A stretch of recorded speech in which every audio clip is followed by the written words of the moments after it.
Yo creo que estamos de acuerdo, la mayoría de los que estamos aquí, en que cuando hablamos de paz, estamos hablando de un concepto que puede abordarse de distintas perspectivas, ¿verdad? Tenemos las personas que entienden la paz como el estado de no agresión entre dos bandos que se enfrentan.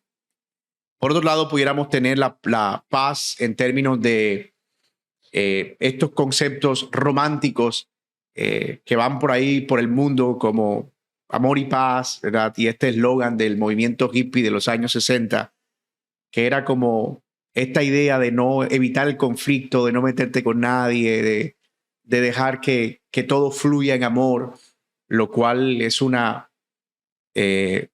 cosa muy real. Pero por otro lado, nos encontramos con definiciones correctas de paz y necesitamos realmente entender en qué consiste la paz, por qué es tan importante la paz. De hecho, ¿por qué es tan importante para un cristiano una vida de paz? Más importante aún, ¿por qué es tan importante para un creyente buscar, esforzarse en hacer la paz? Una de las cosas que vemos continuamente en el Nuevo Testamento es esta idea de busquen la paz y la santidad. Esfuércense en estar en paz. Y mayormente, y tal vez uno de los pasajes que más remarca esta realidad, es este que encontramos aquí en Romanos capítulo 12, versículo 18. Si es posible, en cuanto dependa de ustedes, vivan en paz con todos. Si es posible, en cuanto dependa de ustedes, vivan en paz con todos. Y aquí va la idea de la paz desde la perspectiva de Dios. Y es que Dios disfruta de hacer de sus hijos instrumentos de paz y de reconciliación en medio del conflicto. Seremos más eficaces en llevar a cabo esa desafiante responsabilidad si entendemos por qué la paz es tan importante para nuestro Padre Celestial. Y otra vez, debemos enfatizar que cuando estamos hablando aquí de la necesidad de buscar paz, es que necesitamos entender qué es la paz realmente. ¿Cuál es la verdadera paz? Y esto es porque puede ser que incluso como creyentes estemos asumiendo conceptos equivocados de paz. Por ejemplo, pensar que paz es ausencia de conflicto, cuando en realidad eso no refleja la verdadera paz. Nosotros podemos estar en paz incluso en medio de un conflicto. Sabemos que vamos a apuntar a esa paz. Podemos permanecer en unidad. Podemos respetarnos unos a otros. Podemos buscar soluciones, caminar juntos. En fin, necesitamos entender cuál es esa paz que buscamos. Necesitamos desmitificar ese concepto y eso es lo que vamos a tratar de hacer en esta noche. Así que este es el bosquejo de la clase que vamos a ver, para que tomen nota y sepan por dónde vamos. Vamos a ver, en primer lugar, que a Dios le importa la paz, es decir, que debemos buscar la paz porque la paz es importante para Dios. En segundo lugar, vamos a ver las tres dimensiones de la paz. Cómo se expresa o cómo se ve la paz en cuanto a nuestra relación con Dios, a nuestra relación con el prójimo e incluso cómo se ve la paz con respecto a nosotros mismos.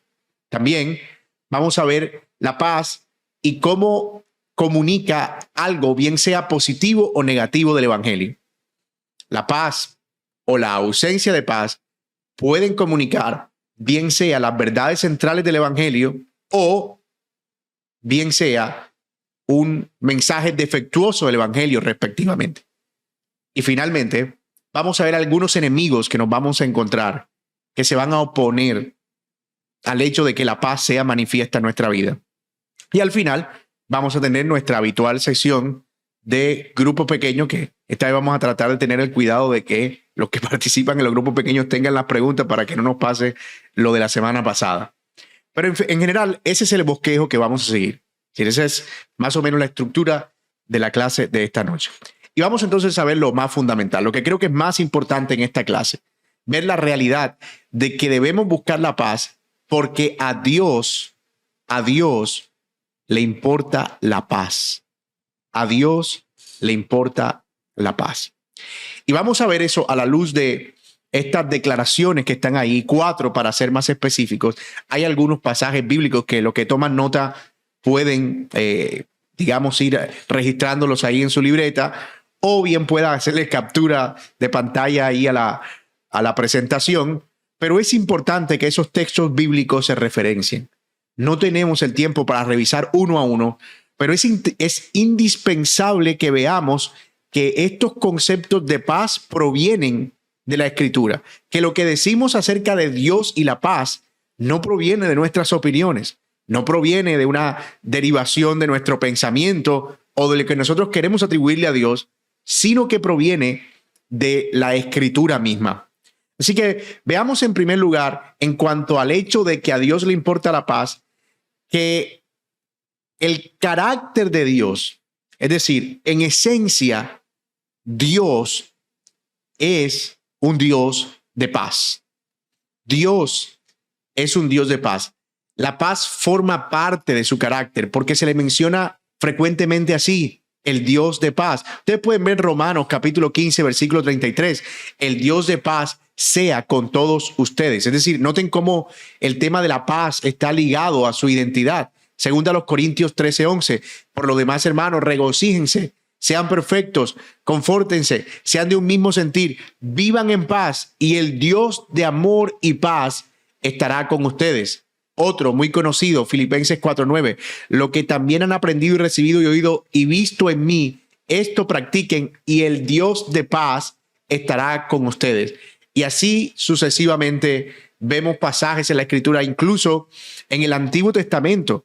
Jueces capítulo 6, versículo 24. Y Gedeón edificó allí un altar al Señor y lo llamó El Señor es paz, el cual permanece en Ofra de Abiezer hasta hoy. Eso es Josué 6, 24.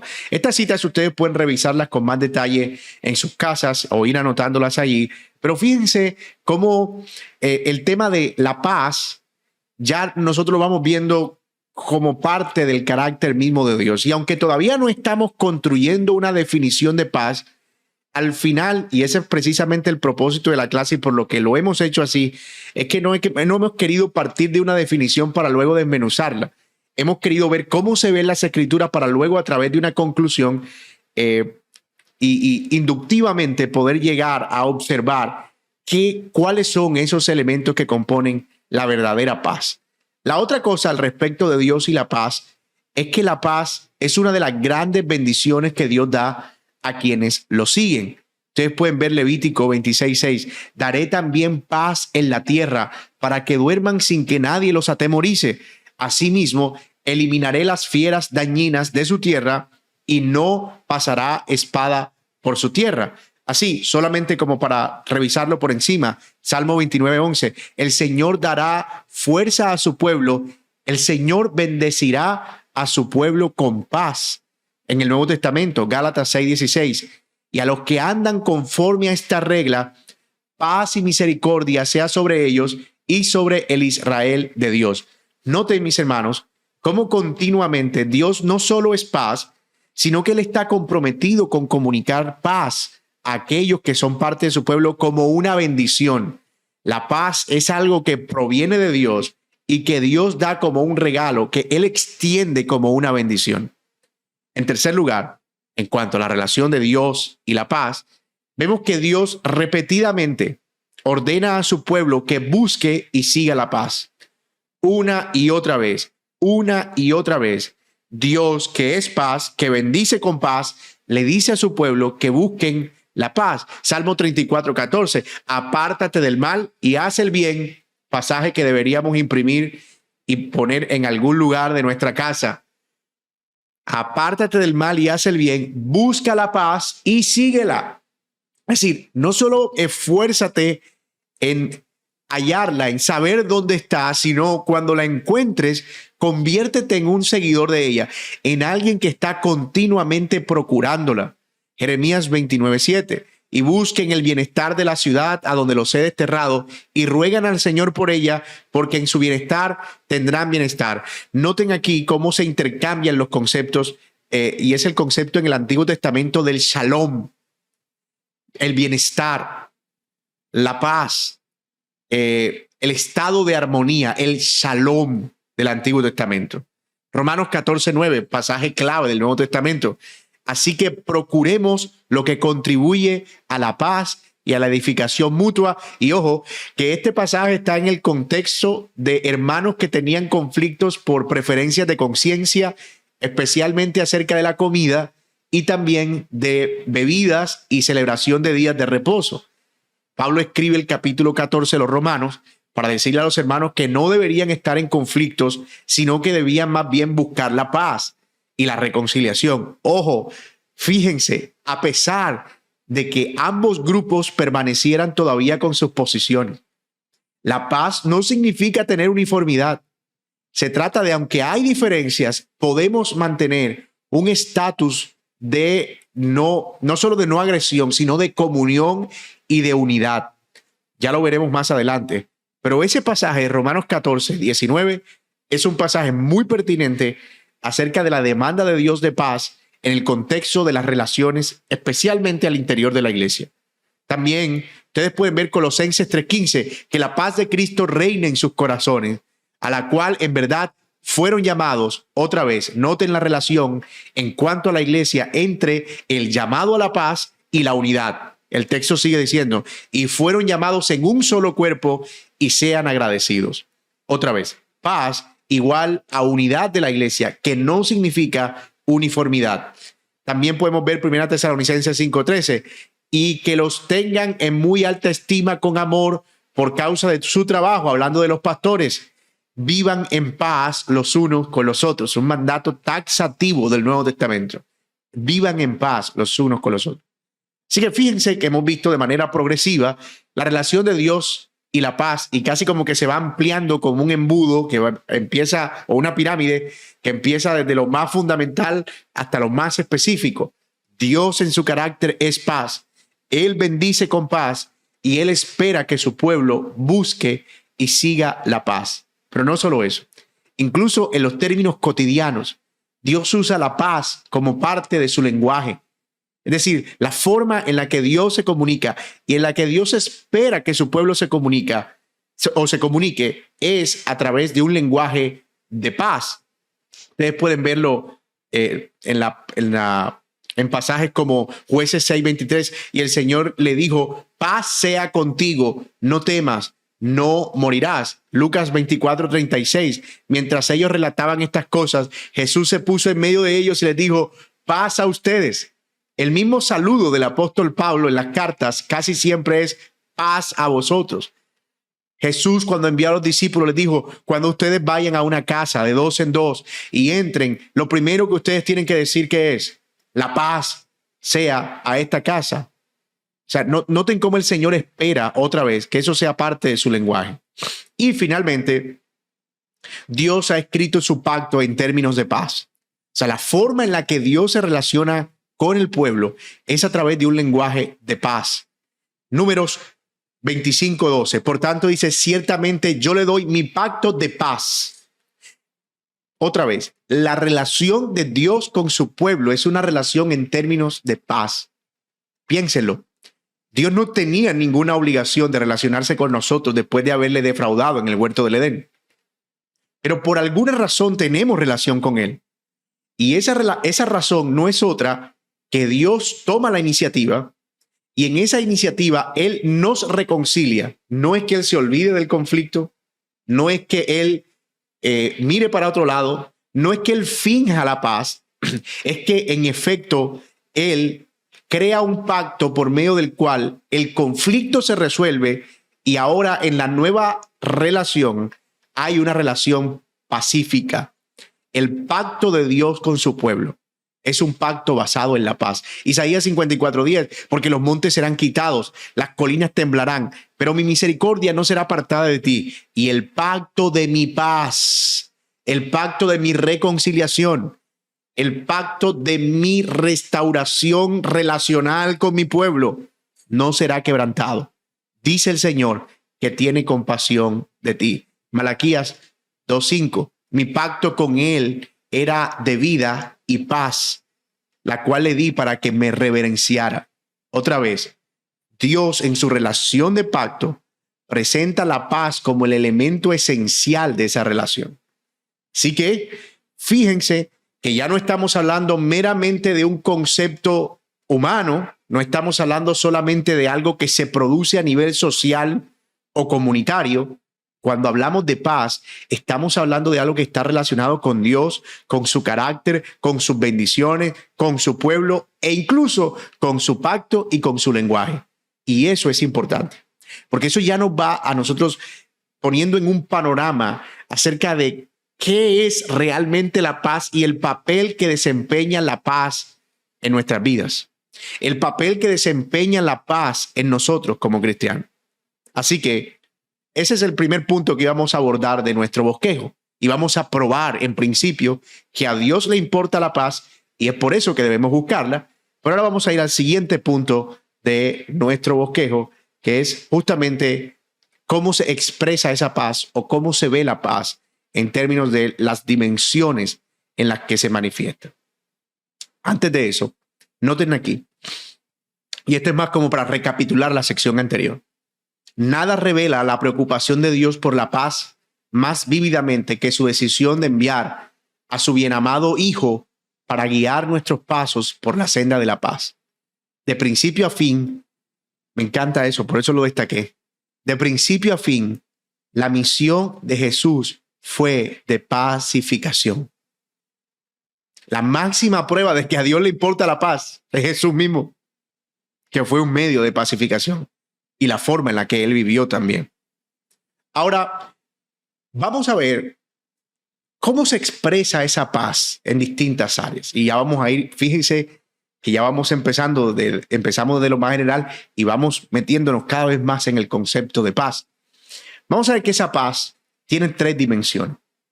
La primera dimensión de la paz es la paz que tenemos con Dios.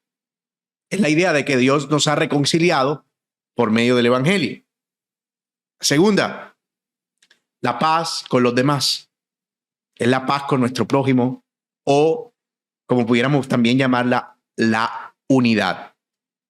Paz con nuestro prójimo, unidad. Paz con Dios, reconciliación. Tengan esos dos términos en su mente. Paz con Dios es una relación de reconciliación. Paz con nuestro prójimo es en términos de unidad. Y finalmente una paz personal. Debí poner paz con nosotros mismos, pero no quería que su mente se fuera. Y ahorita vamos a abordar ese punto. Pero también Dios espera que nosotros estemos a paz personalmente, individualmente. Y ahorita vamos a ver en qué consiste eso. Y vamos a ver que no es este concepto posmoderno de la búsqueda mística de la paz interior, sino que vamos a ver que es un estado al que en definitiva se puede llegar. Y es un resultado de las otras dos formas de paz. Eso es un estado, pero ya vamos a ir ahí. Entonces, vamos a ver uno a uno, ¿verdad? ¿Cuáles son esas dimensiones de la paz que se ven en nuestra relación con Dios, con nuestro prójimo y también con nosotros mismos? El primer aspecto es este que tiene que ver con la paz con Dios. La mayoría de ustedes posiblemente esté familiarizado con esta idea. El hombre se encuentra separado de Dios y enemistado con él desde su nacimiento. Si en el mismo hecho que el hombre nace en una enemistad con Dios. Romanos capítulo 3, versículo 23 dice que todos hemos pecado, que todos estamos destituidos de la gloria de Dios, que todos estamos alejados de Dios. También Isaías 59:2 dice lo siguiente: pero las iniquidades de ustedes han hecho separación entre ustedes y su Dios. Otra vez, Isaías 59, versículo 2. Pero las iniquidades de ustedes han hecho separación entre ustedes y su Dios, y los pecados le han hecho esconder su rostro para no escucharlos. Ese es un pasaje clavecísimo, importantísimo en declarar cuál es el estado de la relación del hombre con Dios, naturalmente hablando, y la conclusión es un estado de separación. Ahora, ese no es el problema más grave.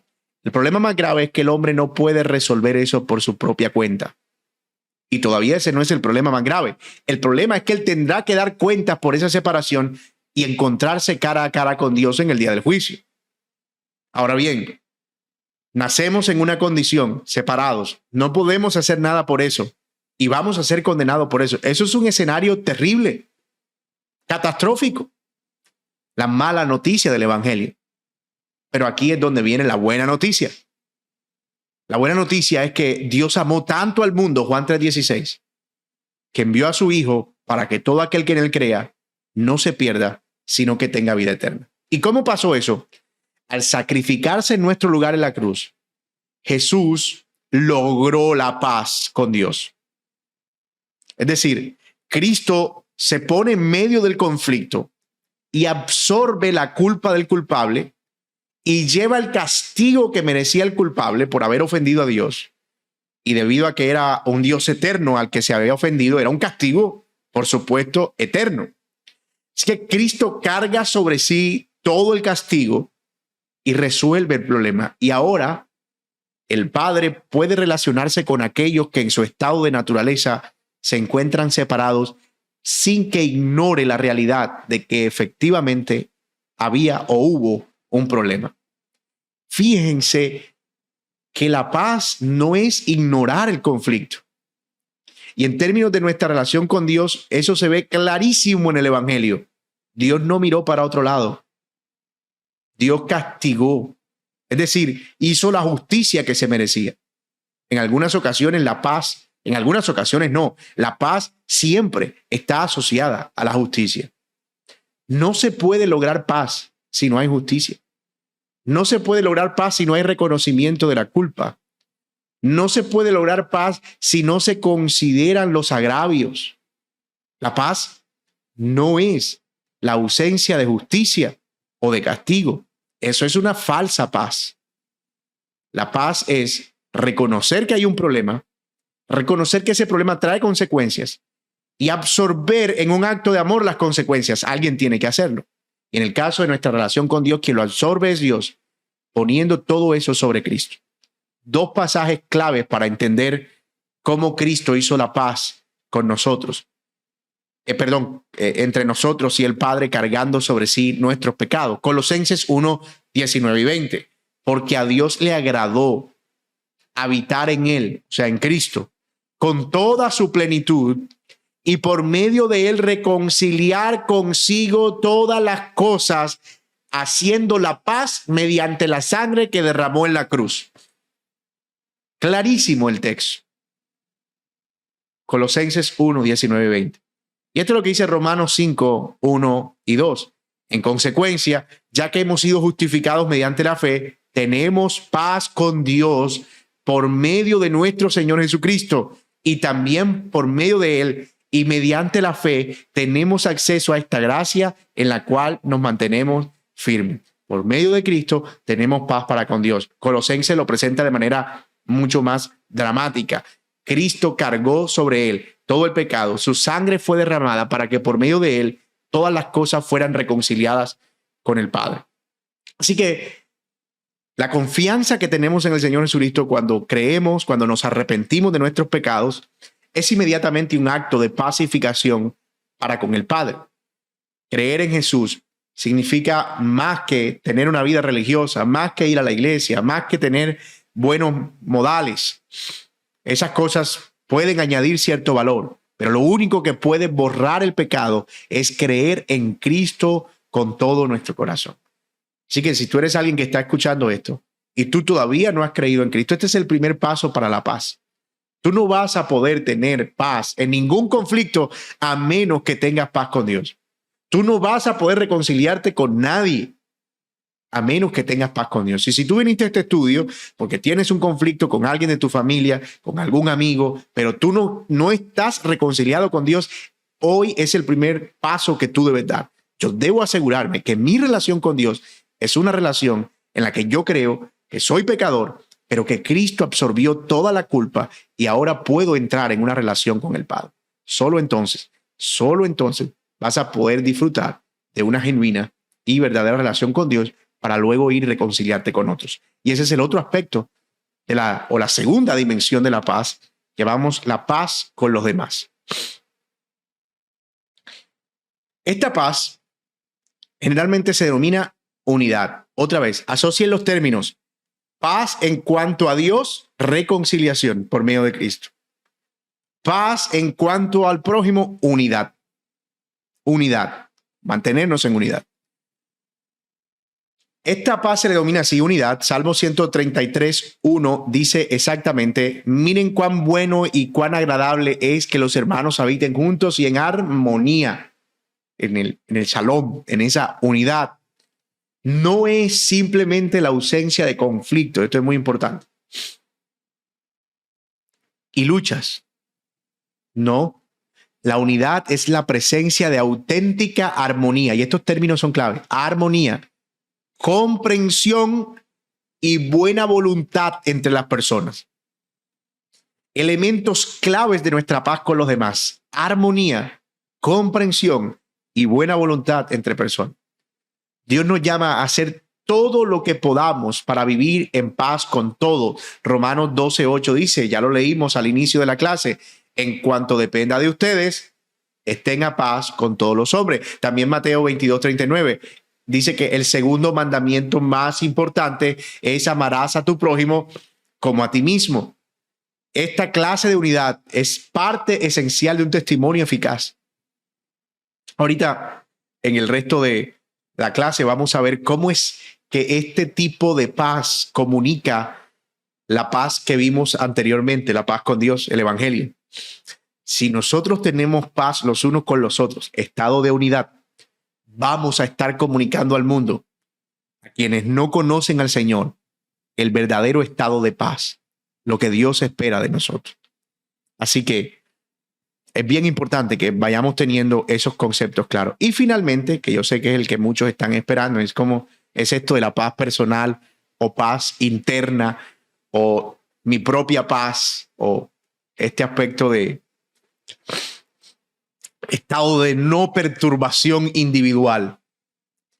La paz interior, y otra vez, no se predisponga con el término que vamos a tratar de probar bíblicamente, que Dios desea que nosotros estemos en paz internamente. La paz interior es una sensación de totalidad, contentamiento. Me encanta esto, tranquilidad, orden, descanso y seguridad. Es una sensación de totalidad, contentamiento, orden, tranquilidad, descanso y seguridad.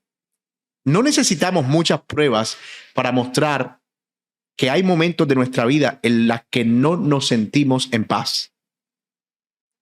Independientemente de lo que sea, hay como perturbación interna. Y aun cuando sabemos que tenemos paz con Dios, hay un grado de paz que nosotros experimentamos interna a la que se refiere Romanos también, el apóstol Pablo en Romanos, cuando dice que, digamos, el evangelio no consiste sino en amor, gozo y paz en el espíritu. Es decir, esta sensación que proviene de Dios, que nos hace sentir o que nos permite experimentar que estamos en este estado de orden, de descanso, de tranquilidad. Es lo que Pablo también llama la paz que sobrepasa todo entendimiento. Esa es la paz personal. La auténtica paz interior no puede obtenerse directamente mediante nuestros propios esfuerzos. Y aquí es donde desmentimos el intento postmoderno de creer que esta paz interior es algo que nosotros conseguimos a través del yoga, de retiros, de alejarnos de la gente, de mantras, de actitudes o comportamientos, más que decisiones. Esta paz interior viene de Dios, proviene del Señor. Una cosa es un estado de no perturbación al que una persona entra porque no quiere meterse en problemas.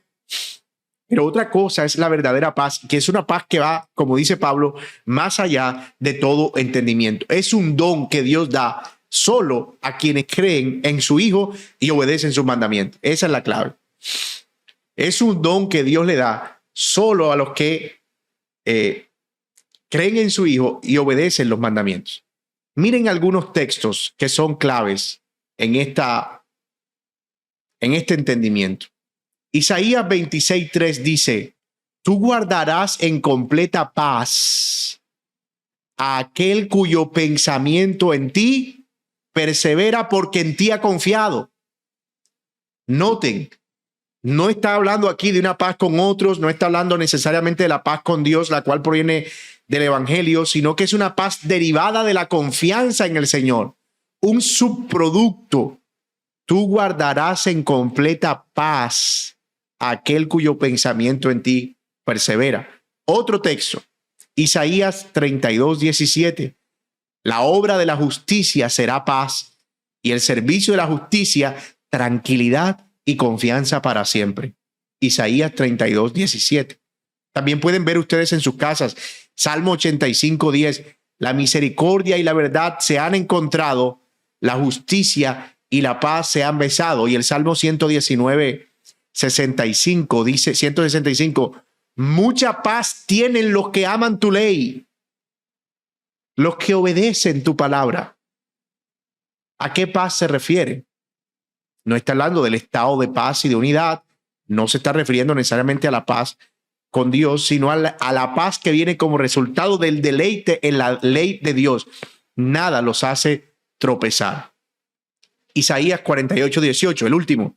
Si hubiera prestado atención a mis mandamientos, tu paz habría sido como, si hubieras prestado atención a mis mandamientos, tu paz habría sido como un río y tu justicia como las olas del mar. Dice la NBLA, si tan solo hubieras atendido a mis mandamientos, entonces habría sido tu paz como un río y tu justicia como las olas del mar. Otra vez, vean la relación entre la obediencia a Dios y lo que experimentamos, la sensación de paz interior. Estos pasajes lo que hacen es demostrarnos por qué es imposible experimentar paz interna si uno no busca la paz con Dios primero y la paz con los demás.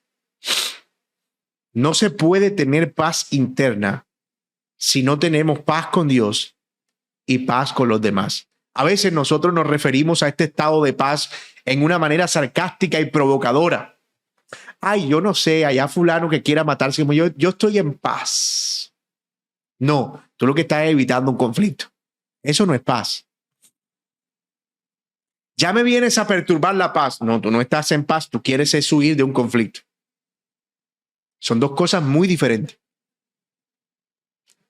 Así que esta paz interior es un subproducto, es un resultado de experimentar paz con Dios y paz con los demás. Si estoy en paz con Dios, mis pecados han sido perdonados, he sido recibido y reconciliado.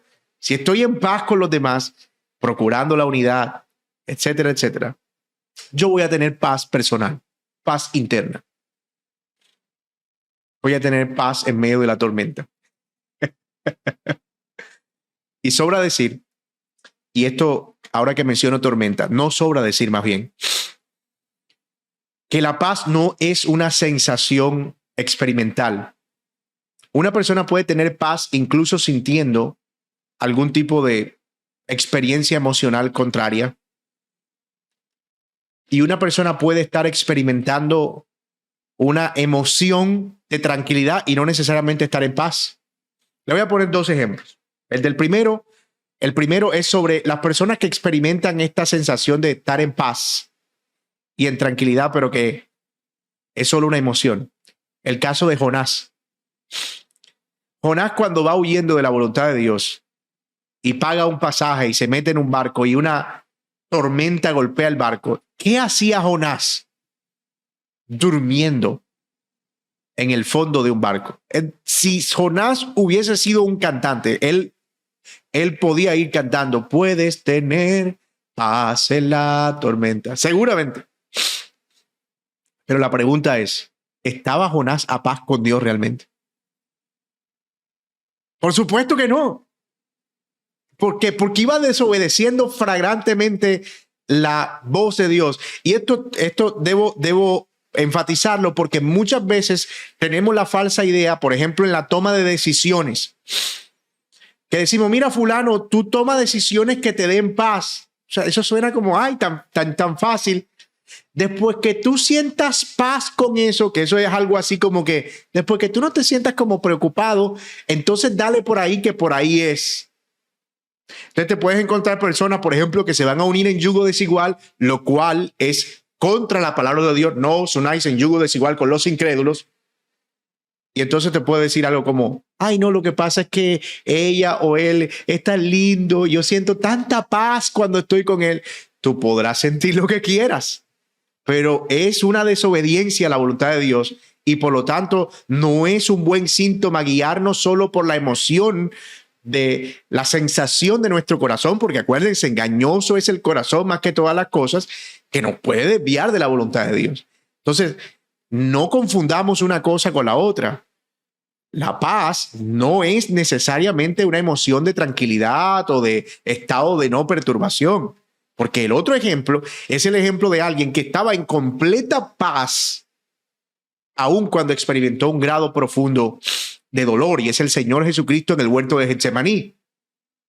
Allí estaba el Señor, que sus gotas de sudor eran como pesadas gotas de sangre con un elevado, alto grado de ansiedad, pero él estaba sometiéndose completamente a la voluntad de Dios. Imagínense si no estaba en paz, reconciliando a los pecadores con el Padre. Su obra misma era una obra de paz y él no estaba justamente tranquilo por eso o experimentando alguna emoción no perturbadora. No es que él entró en el nirvana y estaba ahí como que ya nada podía perturbarlo. Así que esto es bien importante. Paz personal no es una emoción de tranquilidad o de no perturbación interna, aunque la verdadera paz puede traernos ese estado, pero no debemos dejarnos guiar por, digamos, estas realidades. Así que ya vimos el otro aspecto de nuestro bosquejo, ¿verdad? Ya vimos las tres dimensiones de la paz. Y aquí sí vamos a ir un poquito más rápido, porque ahorita vamos a ver que esta paz, especialmente la paz, la segunda que mencionamos, la unidad, comunica algo acerca de la primera paz, la reconciliación con Dios. O puede comunicar lo contrario. La no paz puede comunicar lo contrario a lo que el Evangelio comunica. Y esto es lo que vamos a ver en el siguiente aspecto de la clase. Aquí Edwin pregunta aquí, creo que me parece una pregunta pertinente, con respecto a la palabra sensación. ¿Podríamos decir que es por convicción o fe que viene la paz interior? Sin duda. Viene por obediencia principalmente. A veces tomamos decisiones que, digamos, nos generan cierto grado de incertidumbre, pero estamos seguros que estamos obedeciendo la palabra de Dios. La paz es lo que viene por la certeza efectivamente de que estoy en la voluntad de Dios. Y a veces estar en la voluntad de Dios nos va a producir algún grado de tranquilidad o alguna sensación, o a veces no. Pero la paz es objetiva. La paz no es subjetiva, no depende de la sensación que estoy experimentando en ese momento. Es lo mismo que sucede cuando nos reconciliamos con alguien. Puede ser que nos sea muy difícil y que nos represente tristeza y que nos represente dolor, como al Señor Jesucristo le costó reconciliarnos con el Padre. Pero al final estamos obedeciendo, preservando la unidad, ganando a un hermano, y puede que eso no produzca una sensación en el momento, aunque después a largo plazo o después de la reconciliación produce la sensación de que estamos agradando al Señor, que hemos recuperado una relación, y eso trae, digamos, cierta sensación de placer, de disfrute. Pero volviendo al punto que les mencioné ahorita, no debemos simplemente reducir la paz a una sensación, porque la paz es objetiva. Puede que a veces la produzca o puede que no. Depende más de la obediencia, del estado en el que yo me encuentro, de saber que mis pecados son perdonados y de saber que estoy caminando en la voluntad del Señor. Ahora sí, vamos a ver este aspecto de cómo el Evangelio comunica cómo la paz tiene que ver con la reputación del Evangelio. Cómo el hecho de conducirnos bien o buscar la paz comunica algo positivo del Evangelio, y cómo evadir la paz comunica algo negativo del Evangelio. Permítame, porque yo creo que no está apareciendo completo en sus... Déjeme ver si...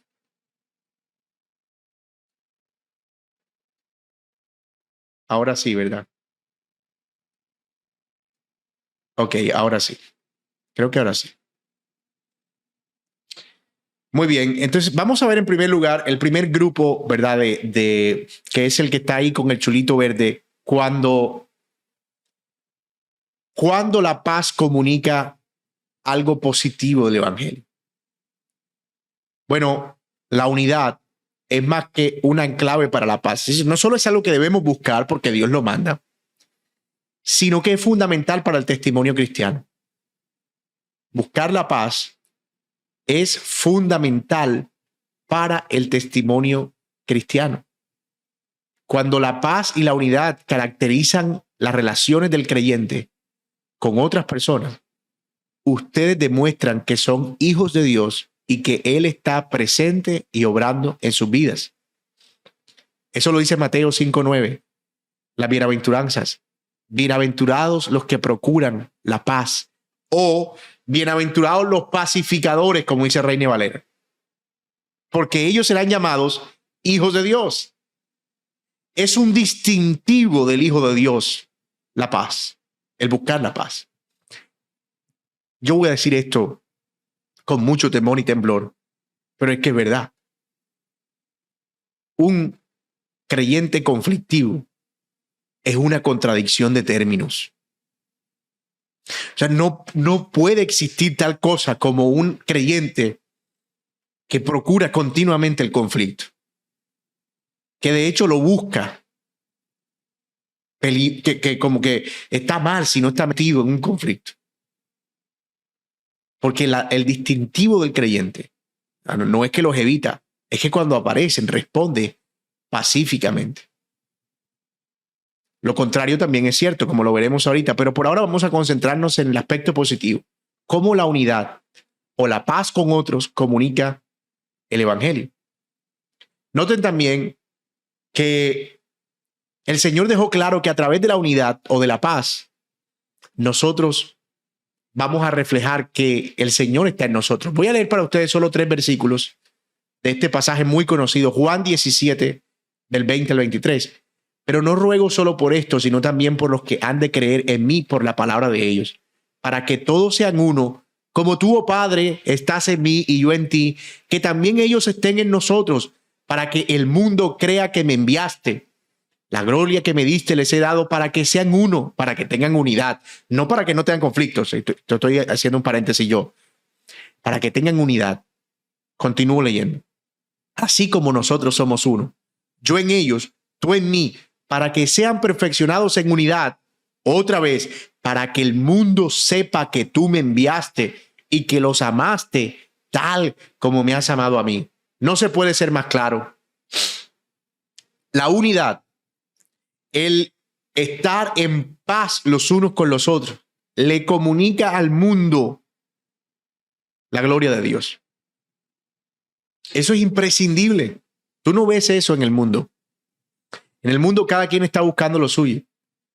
En el mundo cada quien es sálvese quien pueda. En el mundo cada quien está buscando cómo saca ventaja del otro. Pero en el Señor, entre los hijos de Dios, no será así. También la Biblia nos enseña que no se puede tener una adoración verdadera si no tenemos paz con Dios, si no mostramos unidad. Un ejemplo de eso lo encontramos también en el Sermón del Monte. Jesús le dice a sus oyentes, si en algún momento tú vas al altar y vas a llevar una ofrenda al altar y te das cuenta que allí hay un hermano, o te acuerdas que tienes un conflicto con un hermano, dice, suelta tu ofrenda, déjala ahí, ponla ahí y vete a reconciliarte con tu hermano.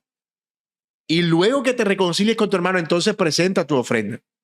Hemos explicado ese texto en otros contextos, pero se refiere básicamente al hecho de que en el altar que estaba construido y vigente en los tiempos del Señor Jesucristo se ofrecían las ofrendas por el pecado.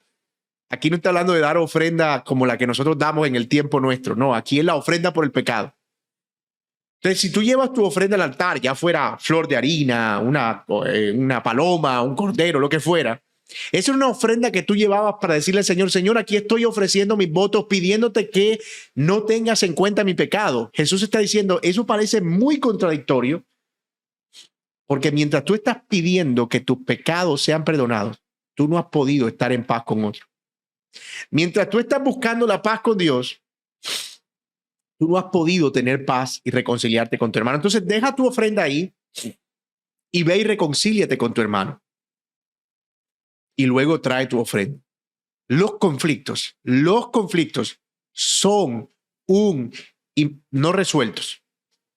Aclaro, los conflictos no resueltos son un impedimento para nuestra adoración. El mismo apóstol Pedro le dijo a los hombres en su primera carta en el capítulo 3, traten a sus esposas como a vaso más frágil para que sus oraciones no tengan estorbo. Y esto es una cosa que los esposos debemos tener en nuestra mente. Yo no puedo pretender adorar al Señor un domingo por la mañana mientras estoy en un conflicto no resuelto con mi esposa.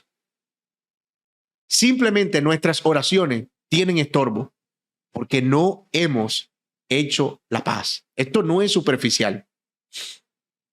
Es una idea o es una cosa muy importante en la vida cristiana. Así que hemos visto esos tres aspectos entonces de cómo la pacificación comunica la gloria de Dios en términos positivos. Nos ayuda a estar en un estado de adoración, comunica la gloria de Dios al mundo, muestra que somos hijos de Dios, muestra el testimonio cristiano. Pero lo contrario, es decir, el no buscar la paz también es cierto. Una vida llena de conflictos no resueltos es un obstáculo para hablar de la reconciliación en el Evangelio. Yo creo que no necesito mucho esfuerzo para probar eso. Tú no necesitas o no puedes acercarte a alguien para hablarle de que necesita que sus pecados sean perdonados si esa persona sabe que tú eres un rencoroso, un rencilloso. Eso no es posible.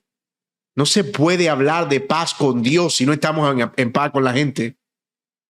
Por otro lado, la falta de paz produce una raíz de amargura que contamina a todos los que nos rodean. Hebreos 12:5 habla de eso en el episodio que tuvieron Esaú y Jacob. ¿Se acuerdan ustedes, verdad? En ese episodio, Esaú vendió de su primogenitura, Jacob se aprovechó de su hermano y Esaú estuvo todo el tiempo buscando una oportunidad para matar a su hermano. Y vivió toda la vida en función de eso. Creó una raíz de amargura. Y lo que dice Hebreos es que esa raíz de amargura contamina a otra gente. ¿Ha estado usted alguna vez al lado de una persona con raíz de amargura? ¿Recuerda usted alguna vez haber estado hablando con alguien con rencor en su corazón? No es posible que esas personas puedan experimentar algún tipo de paz, pero al mismo tiempo contaminan a quienes les rodean. Y yo no quiero sonar aquí místico, ¿verdad? Pero no sé si a usted le pasa que a veces uno habla con personas y tú dices, óyeme, esta persona me transmite como una paz. O sea, uno sale de ahí y uno dice, wow, pero me siento como tan lleno después de haber hablado con esta persona. No es misticismo. Es gente que te comunica realmente eso. Pero hay gente que es todo lo contrario. Como que tú hablas con ellos y dices, tú sales de ahí como que, wow. O sea, siento como un peso, como algo, como una carga. Es a eso a lo que se refiere Hebreos capítulo 2. Una raíz de amargura que contamina a otros. La amargura es un mal negocio. La falta de perdón es un negocio terrible. La no pacificación es algo que siempre va a salir mal. Y finalmente, cuando como creyentes somos capaces de encontrar paz, o no somos capaces más bien, de encontrar paz, comprometemos la reputación del evangelio en el mundo. Imagínate creyentes que no pueden reconciliarse entre ellos y que tienen que estar demandándose unos a otros. No sé si fue en la primera clase que les hablé de lo que significaba boletearse y de sacar una boleta todo el tiempo, como de estar citando personas todo el tiempo que la fiscalía intervenga, voy a ir a la policía, voy a hacer esto, voy a llamar, te voy a demandar, fírmame esta letra. Todo para ellos funciona a través de instrumentos, en su momento llaman de justicia, pero en realidad son de venganza tercerizada. Como no me puedo vengar yo y la justicia puede hacerlo, voy a buscar a alguien que pueda vengarse por mí, la justicia. Y eso termina dando un mal testimonio. Pablo abordó eso en 1 Corintios 6, del 1 al 8. No lo vamos a leer. Pero allí, ya hemos citado ese texto otras veces, los hermanos se demandaban entre ellos y Pablo dice, ¿qué es lo que les pasa a ustedes? Ustedes van a juzgar al mundo. No pueden resolver sus problemas ustedes mismos, que tienen que ir a los jueces de este mundo para que los jueces de este mundo les resuelvan sus problemas, comprometiendo así la reputación del evangelio. Eso no tiene sentido. Sufran el agravio si tienen que sufrirlo. Ahora, ojo, hay cosas que van a demandar que vayamos a las autoridades cuando estamos hablando de delitos. Pero no cuando estamos hablando de conflictos que pueden tener una salida reconciliada. Quiero mostrarles una cita del fallecido obviamente ex porque falleció, juez de la Corte Suprema de Justicia de los Estados Unidos, Antonin Scalia. Murió en 2016. Y miren lo que dijo él acerca de 1 Corintios 6, 1 al 8. Le estamos hablando de que era un juez del más alto tribunal en una de las justicias tal vez más estables del mundo. No estoy diciendo que es perfecta, pero es un sistema de justicia muy robusto. Ser un juez de la Suprema Corte de los Estados Unidos es una cosa monstruosa, grande. Es decir, pero miren lo que dijo Scalia sobre este aspecto. Yo creo, estoy citándolo, que este pasaje, refiriéndose a 1 Corintios 6, 1 al 8, tiene algo que decir acerca de la correcta actitud cristiana hacia el litigio civil. Pablo está diciendo dos cosas. Primero dice que la mediación de un amigo mutuo, como el ministro, debería buscarse antes que las partes vayan corriendo a los tribunales. Creo que hoy estamos demasiado dispuestos a buscar la reivindicación o la venganza a través de procedimientos contenciosos antes que la paz a través de la mediación. Voy a leer eso de nuevo porque suena como un lenguaje jurídico muy técnico, pero hay mucho sentido ahí. Creo que hoy estamos demasiado dispuestos a buscar la reivindicación o la venganza a través de procedimientos contenciosos, o sea, demandas y todo eso, antes que la paz a través de la mediación. Y termina diciendo Scalia, los buenos cristianos, así como son lentos para la ira, deben ser lentos para la demanda. Interesante, muy interesante perspectiva de alguien que no fungía como un pastor sino alguien que entendía el valor de los principios bíblicos de la reconciliación para una sociedad. Hay un pasaje ahora para los que dicen que hacen citando abogados mundanos. Bueno, la Biblia nos habla acerca de cómo la no reconciliación comunica algo terrible. Esta es la parábola del siervo malvado, ustedes se acuerdan. Un hombre va donde un rey, le dice que tiene una gran deuda, le suplica, el rey se la perdona y cuando sale de ahí se encuentra con uno que le debía una deuda muy pequeña y lo toma por el cuello y lo echa a la cárcel. Y dice el texto, así cuando sus consiervos vieron lo que había pasado, se entristecieron mucho. Noten que destaco esas palabras. Se entristecieron mucho. Porque todo lo que hacemos lo hacemos a los ojos de los hombres, mis hermanos. Y fueron y contaron a su señor todo lo que había sucedido. Entonces, llamando al siervo, su señor le dijo, siervo malvado, te perdoné toda aquella deuda porque me suplicaste.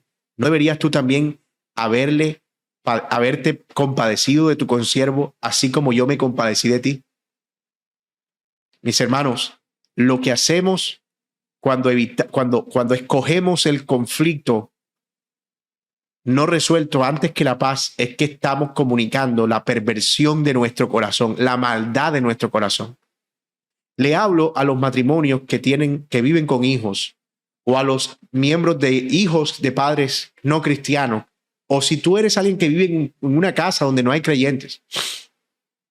Ellos te están viendo todo el tiempo. Y la manera en la que tú asumes los conflictos está comunicándoles algo a ellos.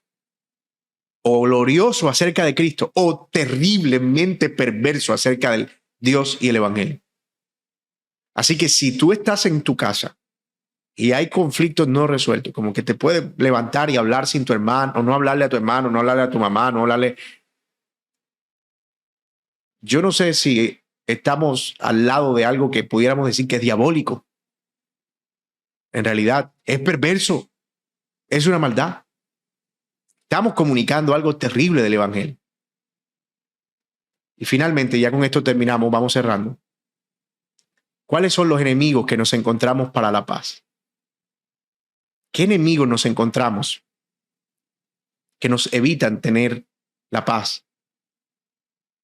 Ya hemos visto que la paz tiene que ver con el carácter de Dios, que la paz se da en 3 dimensiones, que la paz comunica algo al Evangelio, pero no es fácil. Ustedes lo saben.